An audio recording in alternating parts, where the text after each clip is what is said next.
Bom dia. Ela falou até o que eu tinha esquecido, vocês acreditam? Que delícia estar com vocês aqui nessa casa de amor, nessa casa de oração, nessa vibração tão gostosa, nessa manhã gelada, mas nosso coração está quentinho, né? A casa acolhe a gente com a graça e a bênção de Deus.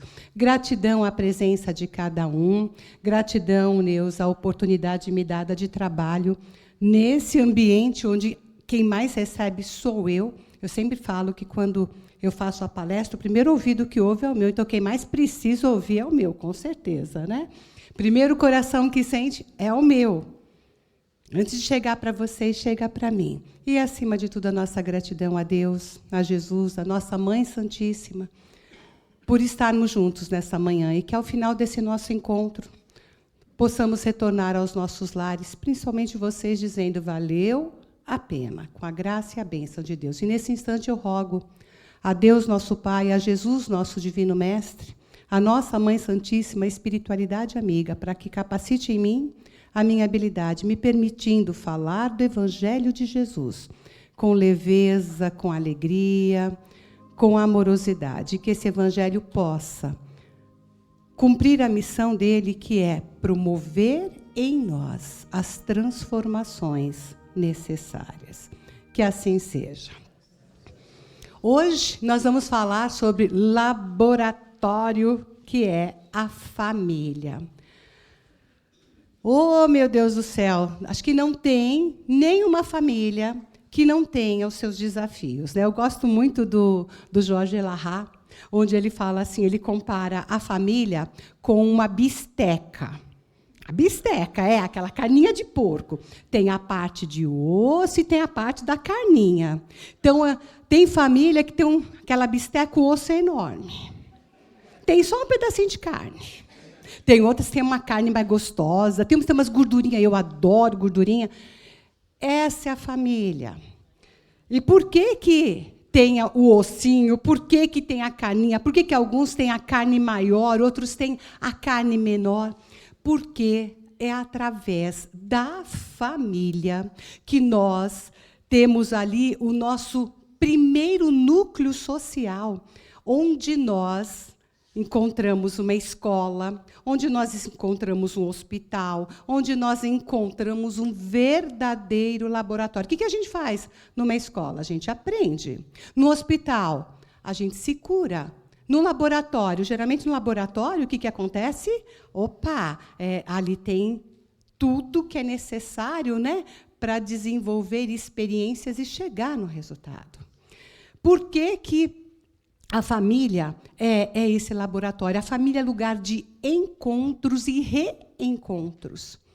Sim, é na família que são promovidos os nossos encontros, os nossos reencontros necessários à nossa evolução e ao nosso crescimento. Que tipo de encontros, de reencontros nós podemos ter na família?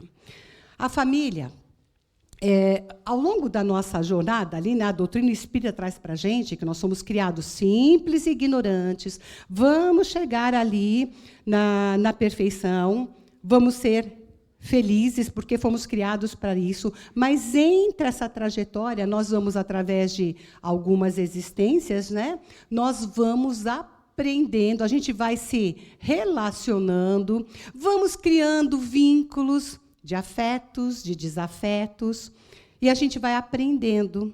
Mas nem todos os vínculos que nós criamos ao longo da nossa existência são vínculos, né, de carinho, de afeto. Tem aqueles que não gostam de nós, eu não sei por que a gente é tão bonzinho, né? E tem aqueles que a gente não gosta também, mas a gente não gosta porque a pessoa é ruim, né? Então, E na família, esse encontro acontece com exatamente esses espíritos com os quais nós precisamos aprender a conviver. Por que a gente sofre? Porque nós nos afastamos das leis de Deus, das leis divinas. Pergunta 612 do Livro dos Espíritos. A gente sofre porque nós nos afastamos das leis divinas. Existe aí um dito popular que fala: quem não aprende pelo amor, aprende pela dor. Na realidade, Deus nos dá sempre o caminho do amor. Como nós não aprendemos pelo amor, a escolha de aprender pela dor é nossa. Por isso, o ambiente familiar como um lugar de encontros para o nosso aprendizado. Então, estamos na família certa, com as pessoas certas, nos relacionamentos certos. Não é possível, Beth. É possível. E, sinto informar, fomos nós que escolhemos. Não é possível que eu escolhi essa mãe, esse pai, esse irmão. E escolhemos. E, às vezes, a gente nem pediu, a gente implorou. Não é possível. Acreditem, gente, acreditem. Escolha nossa.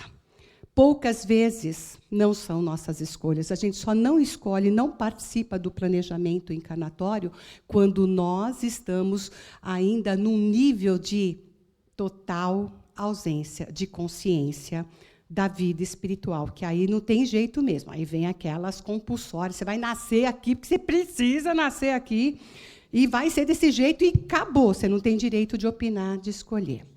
Então, o que acontece nas famílias? Nas famílias estão reunidos ali espíritos, afetos e desafetos.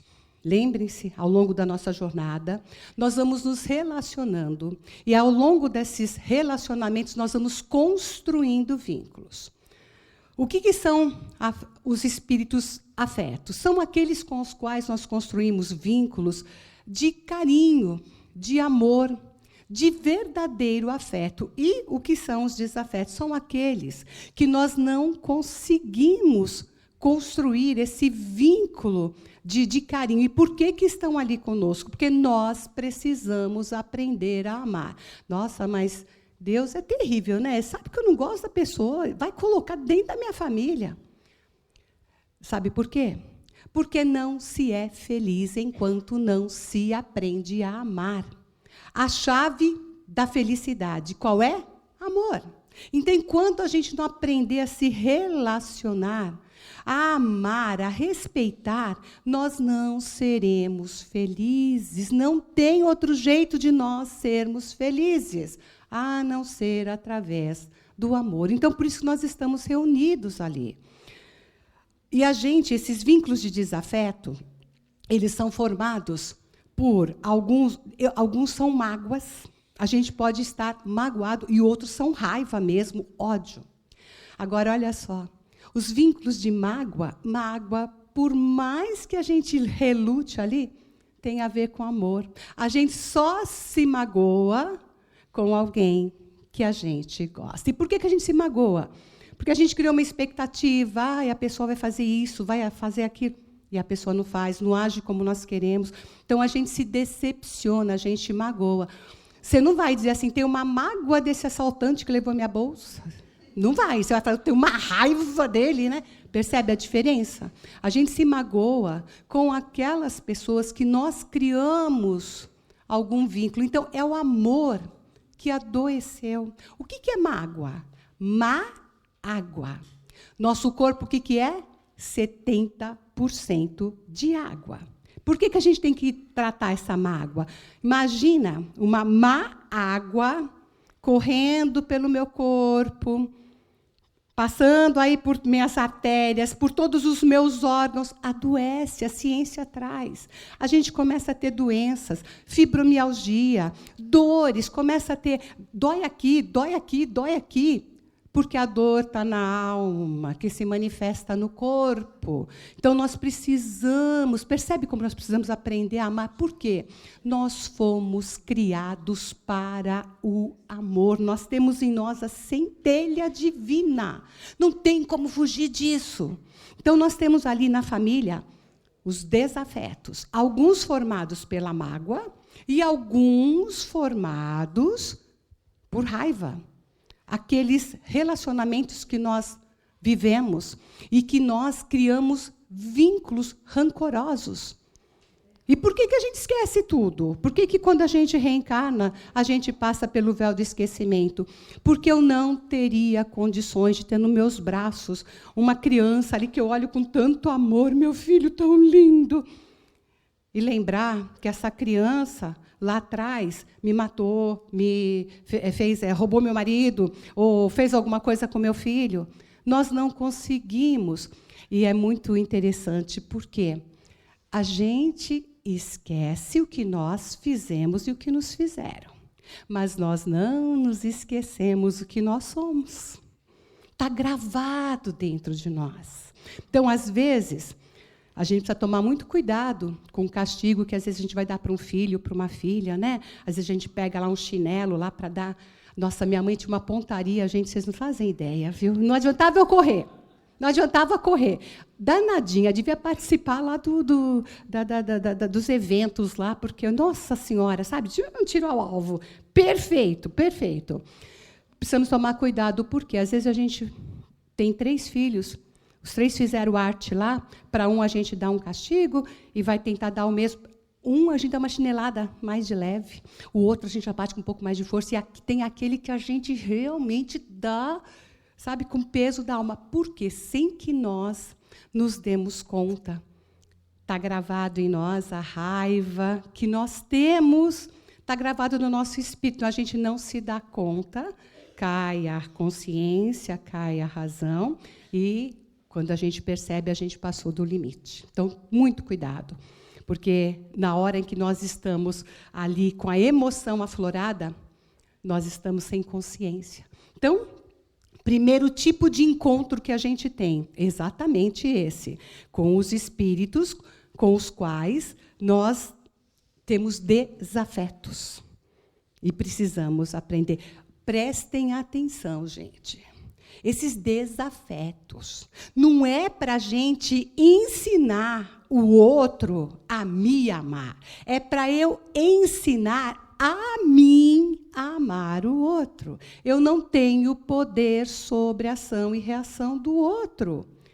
Então, a responsabilidade do crescimento e da evolução é para conosco. Maravilha se a gente consegue retornar para o plano espiritual já com... Nossa, já consigo ver de uma forma diferente esse meu irmão, esse meu pai que não me descia, essa mãe que não tem jeito, esse filho que eu tenho dificuldade. Mas a nossa responsabilidade é para conosco. Nós não podemos fazer com que o outro modifique. Com as nossas ações, sim, mas a nossa responsabilidade é conosco. Então, lembre-se, eu tenho que trabalhar em mim, não é no outro, não é no outro. Nossa, Beth, mas essa pessoa, eu tenho um irmão ali que, meu Deus, é muito difícil mesmo. O próprio Evangelho segundo o Espiritismo, trazido ali, Kardec traz, fala de Jesus, de amar aos nossos inimigos. Por quê? Pode ser um inimigo do passado. E como que a gente ama o inimigo? Não dá para amar um inimigo como a gente ama um amigo. A gente chega aqui, é uma delícia abraçar todo mundo, é um carinho, é um amor. Percebe? Tem um vínculo de afeto. Com o inimigo, a gente não vai conseguir fazer isso. Então, como que a gente pode amar o inimigo? Nós amamos o inimigo, primeiro, ele nos faz mal, nós fazemos o bem. Isso ensinado por Jesus, não tem nada a ver, não é a Beth que está ensinando, não, tá? Está no Evangelho. Amar os vossos inimigos. Então, te fez mal? Busca fazer o bem. Te fez mal? Busca fazer o bem. Isso, e nós estamos aplicando isso na família, tá? Fez o mal? Busca fazer o bem. Puxa, Beth, não dá. Por mais, chega em casa lá, eu sei que gosta de ovinho frito, fiz um ovinho frito delicioso, vou lá, meu irmão, fiz um ovinho frito para você. Nossa, que meleca, que coisa horrorosa. Tá bom, continua fazendo. Lembre-se, não é o outro, é você. Tá bom, não deu, não consegui desse jeito. Opa, qual é a outra coisa que nós podemos fazer? Falou mal, fala bem. Corta. Seja estação final, como diz o Chico Xavier, dessa fofoca. Então, o outro falou mal de você, fala bem.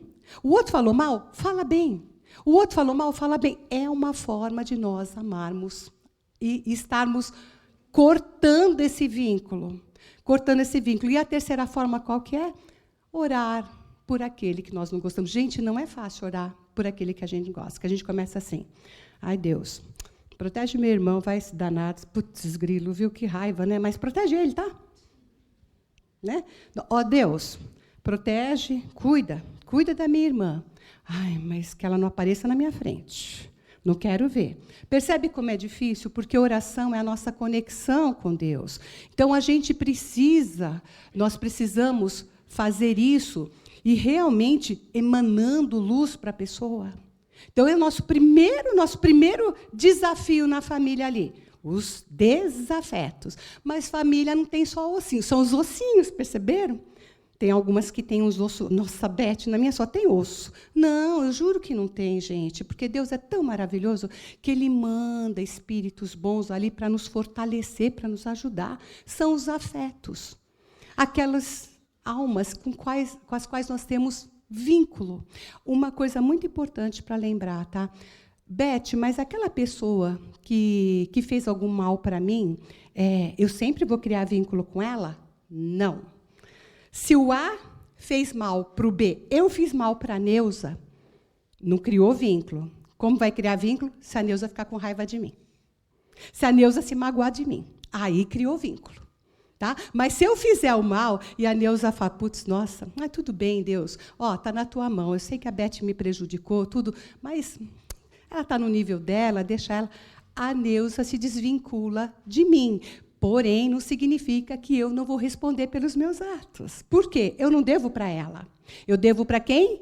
Para a lei divina. E não tem como fugir disso. Agora, se eu fiz coisa ruim para ela, essa Beth, nossa senhora, viu? Mas deixa estar. Eu vou dar o troco. Nos vinculamos. Criou vínculo. Às vezes de mágoa, às vezes de raiva. Mas é muito difícil nós não criarmos esse vínculo. Por quê? Porque nós precisamos aplicar o quê? A lei do amor, a lei do perdão. Então, entende por que a gente tem que voltar? Porque eu preciso me desvincular dela. Ela precisa me deixar ir, e eu preciso deixá-la ir. Eu falo que a maior prova de amor, de perdão, foi dada pelo próprio Jesus. Herodes fez o que fez, tá? Nós que participamos ali daquele julgamento, ali, eu falo que, com certeza, a gente jogou pedra na cruz ali. Fizemos o que fizemos. Todos ali, o julgamento, os sacerdotes. O que Jesus fez?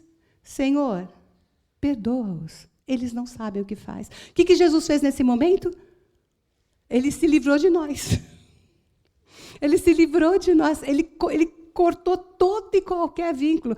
Não nos libertou de estarmos aqui para aprender a amar. Entende? A gente acha que perdoar é eu livrar o outro. Não é. É eu me libertar. Então, quando a gente traz esse entendimento, a gente começa a ver o outro de uma outra forma. E isso traz crescimento para quem? Para mim.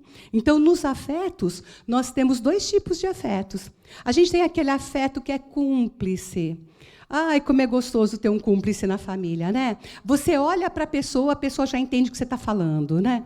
Você chega cansado, assim, do trabalho, de um jeito, o marido olha para você, a esposa olha para você, o filho olha e fala, mãe, vai tomar um banho, vai descansar, deixa que eu cuido daqui.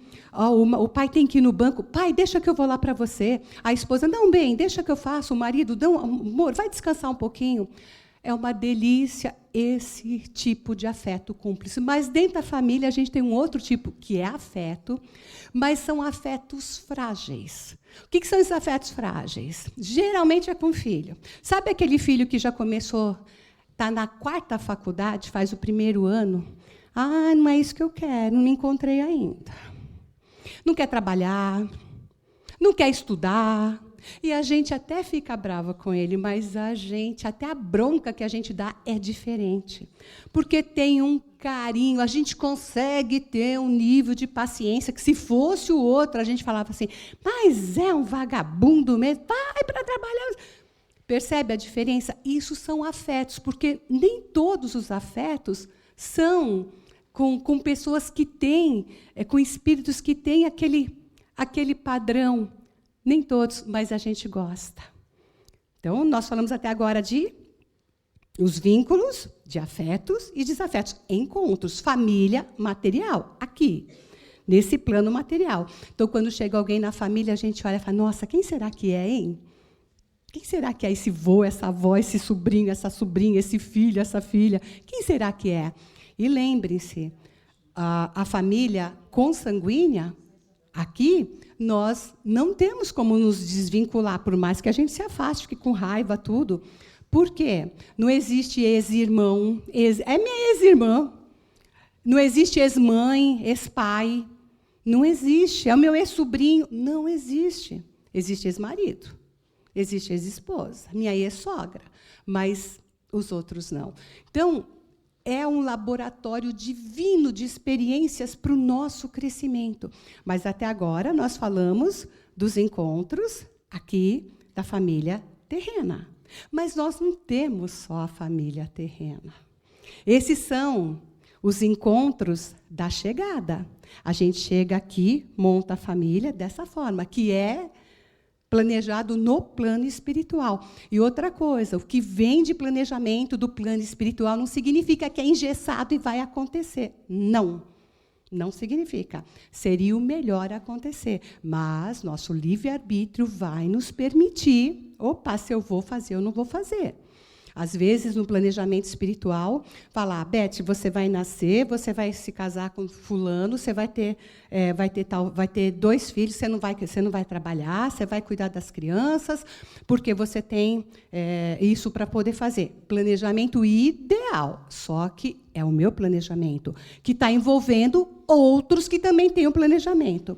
Aí, de repente, está tudo bonitinho, casei, tenho meus 2 filhinhos lá, meus 3 filhos estão bonitinhos lá. De repente, meu marido conhece uma outra pessoa, se apaixona, vai embora, acabou o meu planejamento. Não acabou. Tem plano B. O fato dele pular fora não significa que eu ainda não possa cumprir o meu planejamento. Vai ter mais dificuldade? Vai. Mas a espiritualidade sabia que poderia acontecer isso. Então, a gente já vem com isso. Então, a minha atitude diante das dificuldades vai fazer toda a diferença. Então, não é aquela coisa engessada. Eu nasci para fazer isso, eu vou ser isso, eu vou ser... Não é. Toma cuidado, que a gente põe muita culpa. Né? Não, mas é porque Deus quis, é porque tinha que ser assim. Opa, nem tudo tinha que ser assim, não. Tudo é nossa escolha. Então, aí nós temos também a família da partida. Graças a Deus, a espiritualidade nos diz que, ao longo das nossas existências, nós vamos criando esses afetos, e são muitas existências. Então, nós temos na espiritualidade uma família espiritual, que está lá vibrando por nós, desejando ardentemente que o nosso plano reencarnatório, que essa nossa existência, nós consigamos atingir o nosso objetivo. Se vocês lembrarem do livro Nosso Lar, a mãe de Lísias, quando assume para reencarnar, para ajudar a neta. E eles ficam apreensivos. Por quê? Estão todos ali vibrando. Ela não precisaria reencarnar, mas ela reencarna. E por quê que dá aquela sensação? Porque lá, com a consciência, é maravilhoso, né? Mas a gente sabe que aqui, em contato com um boleto para pagar, em contato com o outro que está fechando a gente no trânsito, em contato com o outro que está lá, aquele chefe que, por mais que você faça, você nunca é boa, a gente traz dentro de nós ainda coisas que nós precisamos aprender. Então, não é fácil. Mas eles estão lá e nos visitam. Jamais estamos sozinhos, jamais. Às vezes a gente tem sonhos que a gente fala, nossa, eu sonhei, que sonho gostoso, foi tão real. Não foi sonho, você teve, você visitou, você recebeu. Às vezes você está passando por uma dificuldade tão grande e você faz a tua oração ao dormir e, de repente, de manhã, você fala, nossa, é isso que eu tenho que fazer. Nós estamos sendo assistidos o tempo todo. É a nossa família espiritual. A maior parte está lá. E ali são os vínculos de afetos. Então, eles estão ali torcendo por nós, vibrando por nós.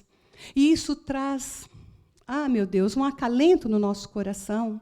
Porque você saber que aquele filho que você viu desencarnar, aquele companheiro, aquela companheira, aquela mãe que você tanto ama, aquele pai, que um dia você vai reencontrar, que está ali, que faz parte da tua família espiritual, que em algum momento vai estar ali conosco, e nós vamos estar ali, isso acalenta o coração.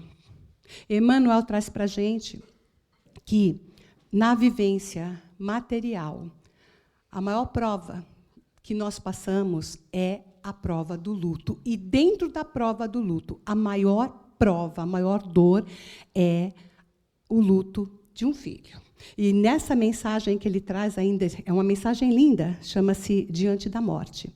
Ele fala para a gente assim, que quem perde um cônjuge, perde o marido, perde entre aspas, né? Mas perde aí o marido, perde a esposa, tem um nome para dizer o que é. O que é? É viúvo, é viúva. Quem perde um filho, a dor... Quem perde um pai e uma mãe também tem uma identificação qual que é? É órfão. E quem perde um filho? A dor é tão grande que não existe uma palavra que caiba essa emoção e esse sentimento.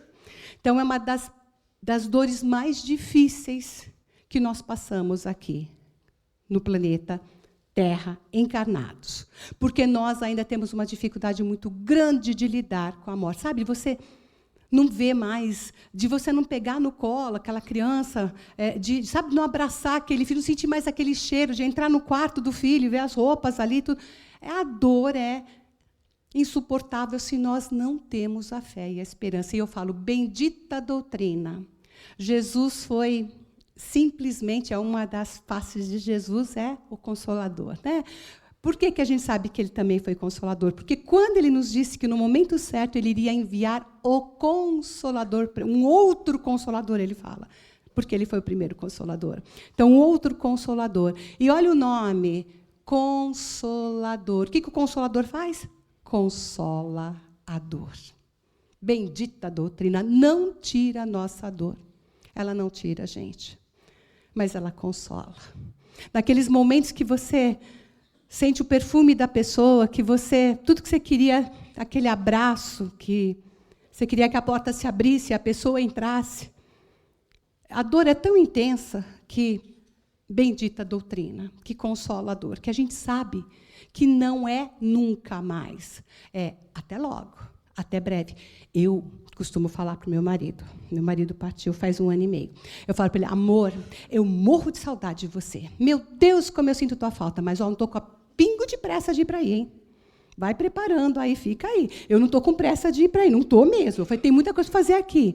Então, essa certeza de que um dia nós vamos nos reencontrar, ela nos dá essa força para a gente continuar em frente. Família, gente, família. Família, lugar de encontro, de reencontros, laboratório divino, oportunidade divina de aprendizado, para que nós possamos aprender a amar, porque enquanto nós não aprendermos a amar, nós não vamos chegar ali onde estamos fadados a chegar. Não tem como fugir disso. A Neuza estava falando na prece sobre esses irmãos ainda que vibram na não-luz e que precisam da luz de Jesus ainda, mesmo eles não reconhecendo. Mesmo esses, um dia vão chegar lá. Não é possível. Vão demorar um pouquinho mais, vão talvez trazer mais dores, mas vão chegar. Porque nós somos filhos de Deus, fomos criados à sua imagem e semelhança para sermos felizes. E a chave da felicidade é o amor. Então, percebe ali esse laboratório? E ainda tem um outro reencontro na família. Esse reencontro é maravilhoso. E a gente vai lembrar aí desse reencontro da própria... Quando Jesus nos traz sobre o filho pródigo. O que acontece na parábola do filho pródigo? Ele, num determinado momento, ele pede o que é dele. O pai fica muito triste, porque seria dele quando o pai morresse. Mas ele pede ali, e o pai dá, e ele vai embora. Vai embora todo arrumado, com dinheiro, perfumado. E, passado um tempo, ele volta. Ele volta todo desarrumado, totalmente estrupiado. O pai, quando o vê, o pai vai ao encontro dele. O pai não espera ele voltar, chegar. Quando o pai o vê na porteira, o pai vai ao encontro dele, cheio de alegria, de felicidade. Esse reencontro nós temos também a oportunidade de ter na nossa família. Aquele filho que se perdeu, aquele filho que às vezes a gente perdeu para uma droga, que perdeu, às vezes, para um jogo, que perdeu para uma bebida. Aquela filha que tomou atitudes tão desconcentradas, nada a ver com luz, que a gente traz, que sabe que vai trazer dor, mas que, de alguma forma, a gente não deixa de amar, a gente não deixa de orar, de pedir a Deus. Quando acontecem esses reencontros, meu Deus do céu, que coisa! Aquele irmão que, numa hora de dividir uma herança, a gente brigou, separou completamente, e que, num determinado momento, a gente pensa, puxa vida, não é assim, não precisa disso, né? E a gente consegue resgatar. Esses reencontros em família são maravilhosos. Na parábola do filho pródigo, fala que, quando ele volta, que o pai vai ao encontro dele e o pai o beija no pescoço. Olha só, o pai o beija no pescoço. O pescoço, o que é? A ligação entre o que a gente pensa e o que a gente sente. A conexão. Olha que coisa linda. Então, dentro da família, percebe as oportunidades que a gente tem de corrigir erros do passado, de aprender, porque ali nós temos... Quando a gente reencarna por 3 motivos. A gente reencarna como prova, preciso aprender alguma coisa. Como a gente reencarna na nossa prova, expiação. O que é expiação? Eu vim para resgatar, para, entre aspas, pagar uma dívida, mas a gente reencarna também com missão. E a gente pensa que missão é aquela coisa grandiosa. Às vezes, eu tenho a habilidade, como mãe, de agrupar. Então, eu estou dentro da família com essa missão. É missão. Então, quando a gente começa a entender a grande oportunidade nos dada para que nós possamos fazer valer a pena essa nossa existência, porque hoje nós estamos vivendo a melhor existência da nossa vida, mas a oportunidade que nós estamos tendo hoje, gente, é única, porque nós estamos vivendo na 3ª dimensão, mas com uma grande porta aberta para que nós possamos viver na 5ª dimensão. Então, há momentos que a gente fica até oscilando, né? O que é essa 3ª dimensão e 5ª dimensão, que é essa transição planetária que nós estamos passando? Se não exatamente esse momento é onde a gente está deixando os pesos do passado, das existências passadas, para trás, para que nós possamos caminhar em frente e seguir em frente. Nós só vamos para a 5ª dimensão se nós estivermos focados no bem. A gente pode até errar, mas a gente erra querendo acertar. É diferente de quem fala, faço de novo. Põe ela na minha frente para você ver o que eu faço com ela. Esse ainda é aquele que faz o mal e não está tocado pelo bem. E Allan Kardec traz para a gente, aí não é nem na Allan Kardec, mas não é nem nas obras, na Revista Espírita. Ele fala qual o perfil do espírita, porque a espírita tem uma mania de falar assim, imagina, eu não vou conseguir para essa 5ª dimensão. O nosso perfil é de quem vai. Por quê? Na Revista Espírita, o que ele fala? É aquele que o mal já tocado pelo bem. Nossa, eu falei que eu não ia prejudicar a Neuza, eu prometi, mas eu fiz de novo. Meu Deus, tenho que pedir perdão para ela. Ai, meu Deus do céu. eu já busco, eu reconheço que eu estou agindo no mal e eu vou buscando fazer o bem. Então, porque o próximo mundo não é um mundo regenerado, é um mundo de regeneração. Percebe a diferença? Então, nós ainda vamos continuar esse trabalho. Família. Estamos no lugar certo, com as pessoas certas, com as situações certas, necessárias ao nosso crescimento e à nossa evolução. Então, que hoje nós possamos voltar para as nossas famílias com outro olhar. E não é para sair daqui pensando, esse aqui é afeto, esse é desafeto, esse... Porque, lembre-se, você também é o afeto e o desafeto de alguém. Sem julgar. Ama, sem julgar. Somente isso.